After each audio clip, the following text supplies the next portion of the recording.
Resilience is the ability to bounce back from difficult life events, and we've all had our fair share this year, some major detours, but we're ready to get back on track. But how can you start a journey to the future if you're not even sure you've found the starting point? Join us for a special More Than a Chair podcast series on the roadmap to resilience, helping employees return to the workplace safely and confidently.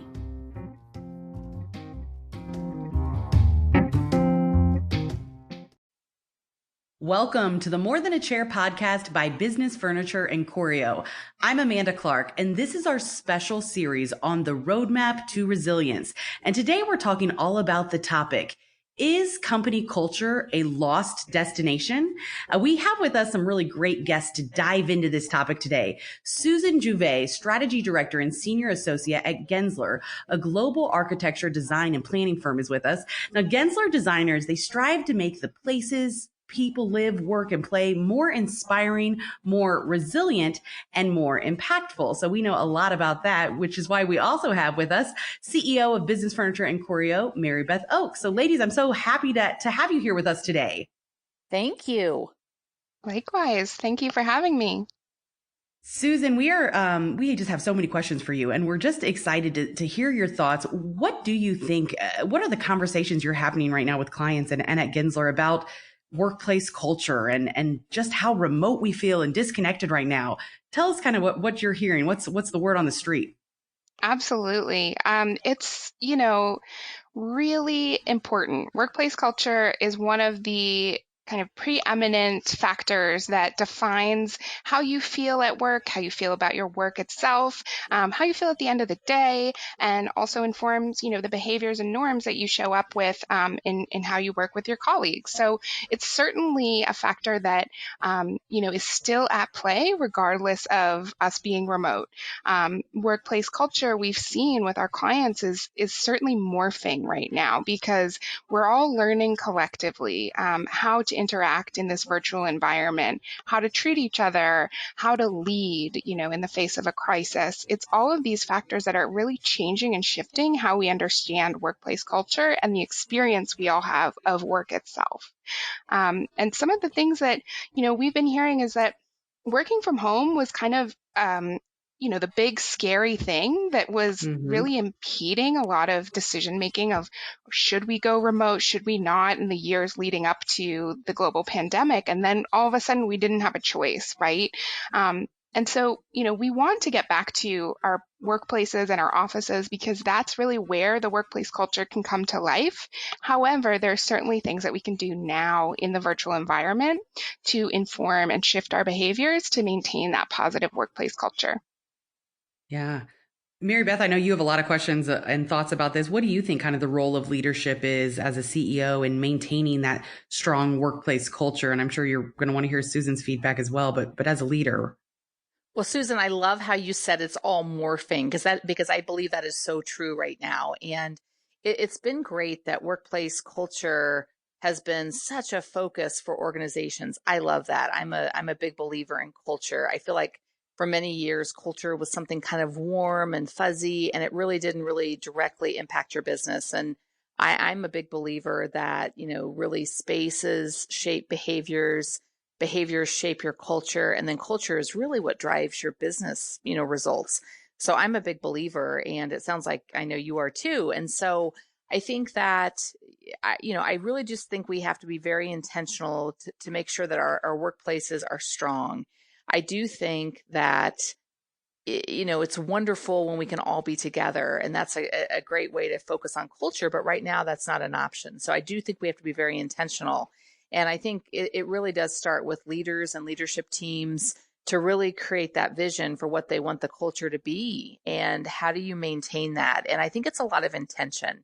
I think it's just finding very intentional ways to connect with people on your team, on your leadership team, other people on your team. I think it's really important to find very intentional ways to stay connected. And sometimes, out of sight, out of mind, and we just can't let that kind of creep into how we work every day, right? We have to just be very intentional and stay connected and stay focused on building those relationships, even when we can't be together. For sure. Susan, how do you create a great experience for remote employees? Hmm.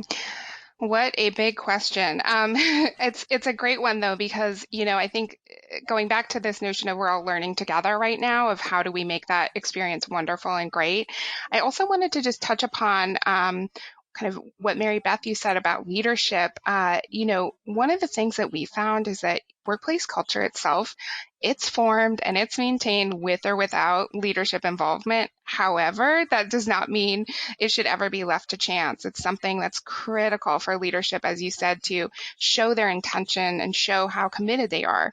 But another factor that we're seeing, especially in the remote environment, is leadership really needs to model behaviors that they'd like to see in others. So whether that's, allowing for a 5-minute window at the beginning of every single, Zoom conference call to catch up, that can certainly shift the tone of the remainder of the meeting, as well as other things. If you really want to change your workplace culture, you're finding subcultures pop up that maybe are kind of modeling behaviors you'd maybe not think are in alignment with the overall company mission and vision and values.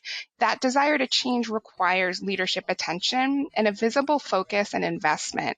One thing I like to think about when we reflect back on our space and offices themselves is that when you show your employees how much you care about them by giving them great amenities, giving them wonderful workstations, all of these kind of great components that really are a symbol of how committed leadership is to a positive workplace experience, you can do that in the remote workplace too. So what that looks like is sometimes, we're seeing lots of clients offer stipends, allowing for employees to purchase ergonomic furniture that allows them to be more productive. And another thing is we've really seen that this virtual environment has revealed so much of the individual lived experience of our fellow colleagues, whether that's having unruly pets or having children in the background or having, other factors that maybe aren't so positive, that we really are starting to pull back the curtain, if you will, on the individual employee and seeing how we can really support them. And that directly influences culture. Yeah, Mary Beth, I know you've got to love that. That don't leave your company culture up to chance is something I feel like I've heard you say time and again. Yeah, I am totally a big favor of just like, once again, being very intentional. I love, Susan, what you're talking about is like creating those new cultural norms and behaviors. I do feel like, one thing I think that has been great about the whole virtual experience, I think in some ways, all of us are a bit more casual. And I think that really gives us an opportunity to get to know each other better. And, some days are ball cap and no makeup days, for an example. And Mm-hmm. maybe you wouldn't have been in a meeting like that before, but I do think it allows for some vulnerability and allows for us to get to really know each other as people and not just as colleagues. And I think that's a good thing. I mean, I think it's just about, being intentional about that and making sure that, when you see that person once a week, that maybe it isn't just once a week, that you try some other ways to be intentionally connected with them. And because I do think that is probably one of the biggest things that I miss. I miss just seeing people throughout the day. I Mm-hmm. miss running into people at the copier or running into people when I'm microwaving my lunch or getting a cup of water or whatever. I miss connecting with people and just having those quick conversations and, catching up personally, catching up professionally, asking a question, answering a question. So I think, if we think about it, we have to find ways to keep that collaboration and that dialogue and that conversation going, as intentionally and fluidly as we can without being together. And I think that's what we have to keep morphing and evolving and figuring that out until we can all be together again. Yeah. How do you make the connection, since we can't be together, between the remote workers and between some essential people in your office that are back in the workplace? Susan, have you started diving into that? I know there's so much about what will the future look like, but how do you start building that connection again so we don't all feel so disjointed? Absolutely. It's so important because I think, the novelty factor in the beginning was certainly Mm-hmm. exciting and, getting to set up your home office and finally, maybe you've wanted to work from home for so long and now you finally can. But let's not forget that we are in the midst of something so much bigger than that. So it's the transformation comes with all this other kind of additional factors, but connecting with each other, some of the kind of workarounds, as I like to call them right now, to bring back that accidental serendipitous run in is there are definitely platforms that allow for that. We've been testing out some different connections and setting up different happy hours, stand-up meetings that we never used to do before, 10 to 15-minute one-on-ones. Even sometimes we'll have just a standing call-in where people can dial in at any point during their day, and the only rule is we don't talk about work there, and you can stay for up to 30 minutes and chat with others, or as long as you like, really. And it's an opportunity to connect kind of in a way where you don't know who's going to be there, but you know that you get the opportunity to talk to your fellow colleagues. Mm-hmm. Mm-hmm. That's awesome. We tried some, it's interesting. In the beginning, we tried kind of some Zoom happy hours. And at first, I feel like everybody was so excited to get to be there, and then it kind of the participation kind of trailed off. So I'm curious to find out, Susan, if, Mm-hmm. some of the things that you're trying are working, and it's because it's just really been, I don't know if it was just such a large group of people to begin with that it was hard to hear each other and kind of difficult to have conversations, but I know we did try that, and we'll probably keep trying it moving forward because Mm-hmm. we really do want to the social aspect of our company, and like so many other organizations. I mean, that social aspect is huge, and people love to have fun together and laugh together. And I know we, as an organization, we were just meeting yesterday, and I know, Amanda, we were talking about this. So we have what we call our culture council, and it's really just to make sure that we do keep culture, top of mind. And we had started this group before the pandemic, just once again, making sure that every team in our company had a voice in how intentional we can be about our culture. And something we talked about yesterday was called FAM, which is, we always say that at Business Furniture and Choreo, we're really just one big family. And so the FAM F stands for family. So how do we provide support and just encouragement for each other, like for parents that are trying to parent young children and homeschool them and do all those kinds of things? How do we support each other? A stands for antics, which is kind of the social part of what we do, and parties, gatherings, birthday parties, baby showers. So we're trying to think about that. And then the M is just really the messaging, right? So how do we network with each other and stay connected? And it could be networking from a business perspective internally, but could also even be networking like, hey, I need a great dentist. Who are you guys using? And, those kinds of things. And so we call it FAM, and we're still baking the concept, but I know it's something that as an organization, we're trying to think through as we, as a company, as we try to really keep that focus on culture really strong. I love that you use the term fam. I think that's brilliant because I have a funny anecdote directly from my team.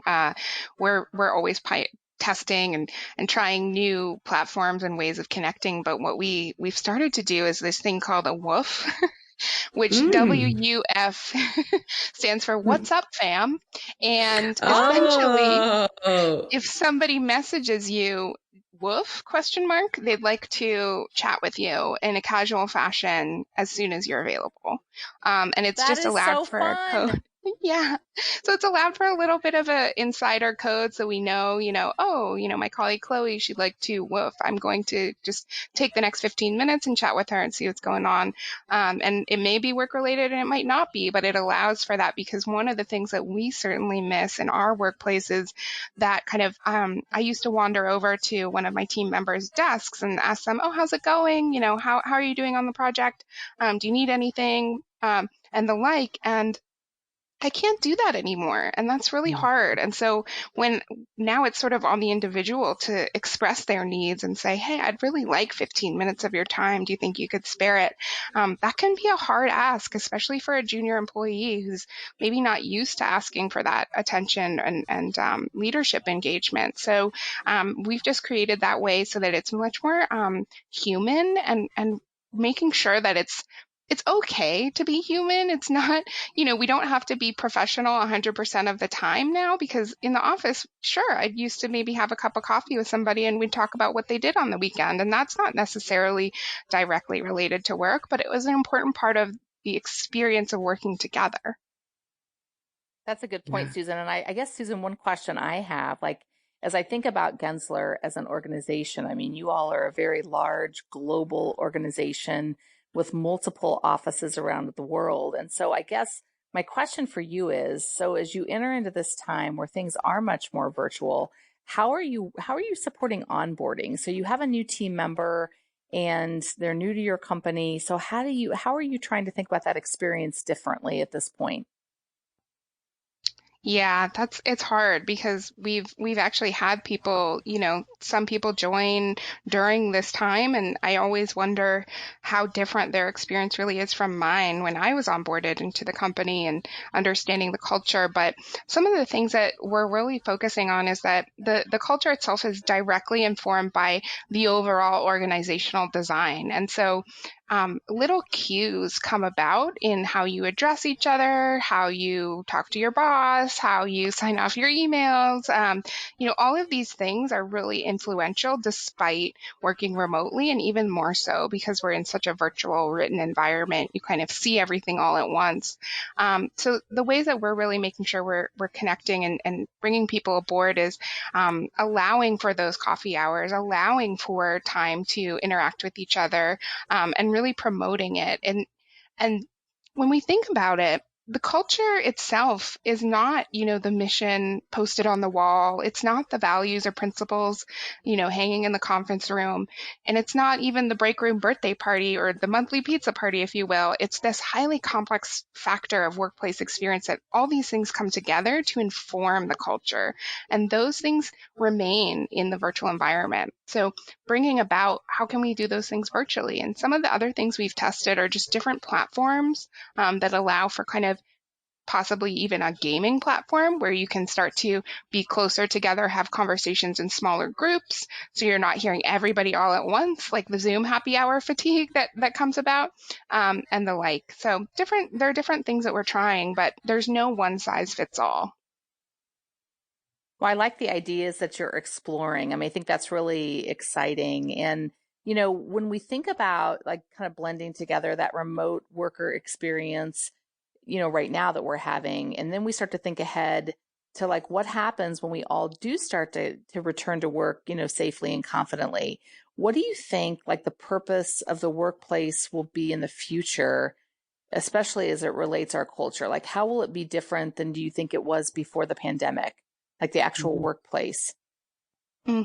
Yeah, it's really, I'm not psychic as much as I wish I were, but it's really hard to figure this one out, and it's important that we work to do so. And at Gensler, we're really trying to understand that. And so what we're seeing in terms of the future workplace is that there is certainly a desire to have physical cues that allow for psychological safety to happen. So whether that's, having almost this mudroom concept where you have a place when you come into the workplace to basically reset, whether that's a hand washing station, a place to put your coat and your shoes.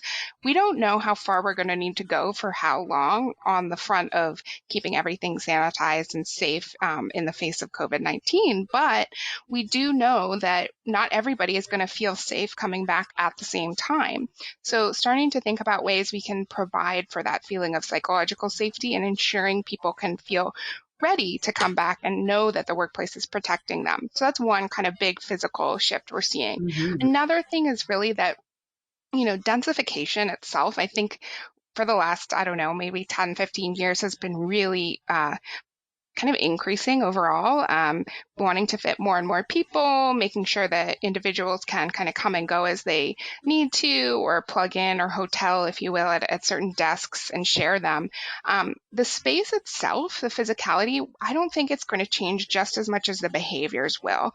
Of course, the densification factor is going to take a hiatus, but it's not really just about the individual and their footprint on a workstation. So when we think about traditional approaches to workplace workplace programming, figuring out, how many people should be in a space, we need an entirely new paradigm. And so what I'm seeing is we're looking at how can we understand the individuals, their function, their role, what is the purpose, what are the tasks that they have on a daily basis, and what of those tasks are best performed in person. There are always going to be certain roles that require an in-person only experience, but a lot of it in creative services or in knowledge worker professions we're seeing is a lot of the work can be done at home and at an individual level, but those other components, so whether it's coming in for a one-on-one with your manager for mentorship, maybe once a month or once a week doing a team meeting, this demands a totally new kind of workplace, something that's much more flexible, something that can really adhere to different needs in the snap of a finger, right? So that you can have a meeting going, put it up, make sure those individuals at home can join in easily and seamlessly, and those in the meeting room itself are able to collaborate effectively. Yeah. It's a whole new world. It really is. It really is. And, circling back to kind of our topic, this whole is company culture a lost destination? What kind of mistakes and missteps do you think companies could be making right now who are saying, oh, culture, that's the least of my concerns right now. We're dealing with this. We're dealing with this. Like this isn't even on our radar. What kind of mistakes do you feel like they could be making with just avoiding? Well, it's really important not to avoid. It's really important not to overlook the critical importance of culture because this pandemic has exposed vast inequities, not just in the workplace, but when we can see everyone's at-home work experience, whether that's, like I said earlier, having, family or children doing their virtual schooling at the same time you're trying to have a really important meeting, there's all these issues. The most important thing right now, I think, for leaders is sure, it's understandable that workplace culture is maybe not top of mind, but it is the one thing that is kind of the glue that holds everything together and is what is going to keep your people on board and engaged. So leading with empathy, making sure you're being a servant leader, asking, how can I help you? Practicing patience. Like I said, we have very different remote work settings, often completely out of our control. So being patient with each other, knowing that I might hear a dog barking in the background and I'm not going to think of you differently or think of you as less professional. That's really out of the individual's control. And also lastly is being generous, providing stipends or being flexible, offering new ways of working such as flexible working hours or promoting active rest. This is really important because it's so seductive right now, basically to work all the time. If you have your computer, you have your home office set up, you can walk in there any hour of the night, you can start answering some emails. That's not really a good way to maintain your energy and also maintain your workplace culture. It's important to allow for those boundaries to happen and promote it. So leadership really needs to promote, people having that rest and that opportunity to recharge with their families. Yeah. Mary Beth, I know talking about the roadmap tool, I wanted to just ask you about that with the culture and kind of what Business Furniture and Choreo are doing to help companies not make that misstep, and not put it to the side. Where does that kind of fall on your plan to help people return to work safely and confidently? Yeah, well, we at Business Furniture and Choreo, we have developed a tool that we call the Roadmap to Resilience.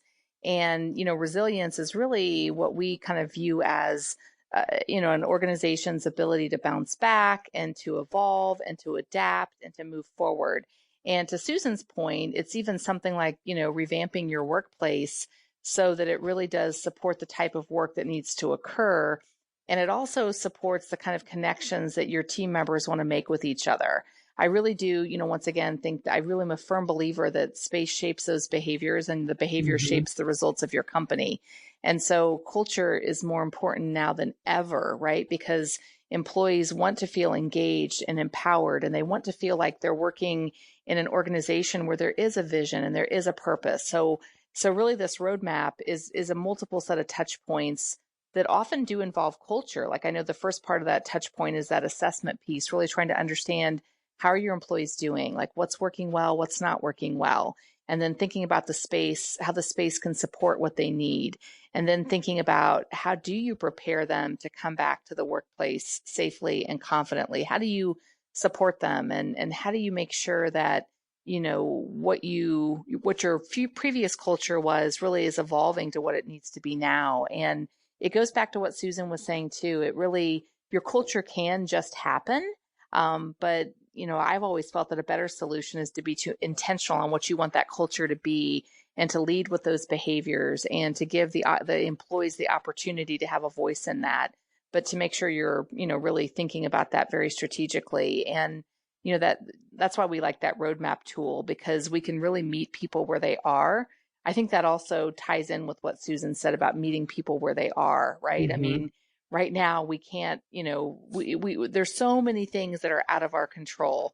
So, meeting people where they are is really, really important. So whether we're working with our clients and trying to meet them where they are with our roadmap tool, or internally, we're trying to meet our own team members where they are, so that we can keep our culture strong and keep them connected to the purpose and the mission of what we do every day, right? So I think having a roadmap just to help leaders to figure out how to navigate through all this is really, really helpful. Absolutely. And Susan, I've got one more question for you, because we're running out of time. Don't you feel like we could talk about this all day? It's so interesting. Absolutely. What is it that inspires you, that makes you kind of stay on that road to resilience right now, when things can kind of start feeling a little down, and we've all faced a lot of hard times and detours this year? What is it that you're finding that's helping people still have that sense of resilience? Yeah, I mean, wow, it's hard. It's hard, but it's also an exciting opportunity to reinvent the wheel and reimagine how we work. So, to answer your question about, sorry, could you repeat that? You asked two questions. There was first part. Yeah, I know. I got excited talking about resilience, just how you're keeping that focus on resilience right now, and how you can kind of encourage that when things can feel hard. Yeah, I mean, I really do believe that we need to be extremely empathetic towards our colleagues. And the way to do that is to understand kind of where they're coming from first, rather than kind of assuming that the demands that were previously placed on them in their role are necessarily, the same that should be placed on them today. So just for me, what keeps me going is really that, like, I want work to be enjoyable. I want our clients to have employees that wake up and want to come in, or wake up and want to log in. We spend so much time together working for our entire lives, and it has a direct impact on our health, our well-being, our stress levels. For me, I really want to ensure that people feel like work is an exciting and fun and really an enjoyable part of their lives, and not such a burden and a stress. Of course, work can be challenging, but it's important right now that we bring in the why. Why are we doing this? Why are we working together? Why do you have this job? What about it do you care about? We really need to bring those things back to the forefront, so we can ensure that people are connected to their individual purpose and the company purpose. And therefore, resilience can definitely kind of come back in and make sure it's maintained. I love that. I know Mary Beth loves that too. I do. I love that sense of optimism. I do really do think that right now, probably one of the number one roles of leaders is to be optimistic, and to try to look as positively about the future as possible. Because I think, to your point, Susan, I mean, it really is an exciting opportunity to reimagine how we work, and to make that experience even better, right? I mean, we can take it to the next level and make it even better, because you are right. We spend so much of our time working. So let's make that experience even better, whether you're working from home or whether you're working with your team in your workplace, right? I mean, everybody wants to come back to the workplace. So how can we make that an even better experience based on what we've learned over the past few months? And I think that's a very exciting opportunity, full of optimism and full of hope. Yeah. It sure is. It sure is. Ladies, thank you so much. This has been so insightful, and I hope inspiring for our listeners to feel like we can be resilient right now and make an impact and find ways to reinvent ourselves and reinvent the way we work. So thank you for your time today. Thank you. So for all of our listeners, you can subscribe to the More Than a Chair podcast on any podcast platform that you have, and also find more information on these interviews on our website at businessfurniture.net. For now, this is the More Than a Chair podcast by Business Furniture and Choreo. on our website at businessfurniture.net. For now, this is the More Than a Chair podcast by Business Furniture and Choreo. Resilience, the ability to recover from difficult experiences and setbacks. At Business Furniture and Choreo, we know the road to resilience takes all of us. Our teams are reconfiguring workspaces to create personal boundaries without compromising design. Our warehouses are open to store your furniture, to keep your people safe. Business Furniture and Choreo are on the road to resilience with you. We will meet you where you are, and together we will get results.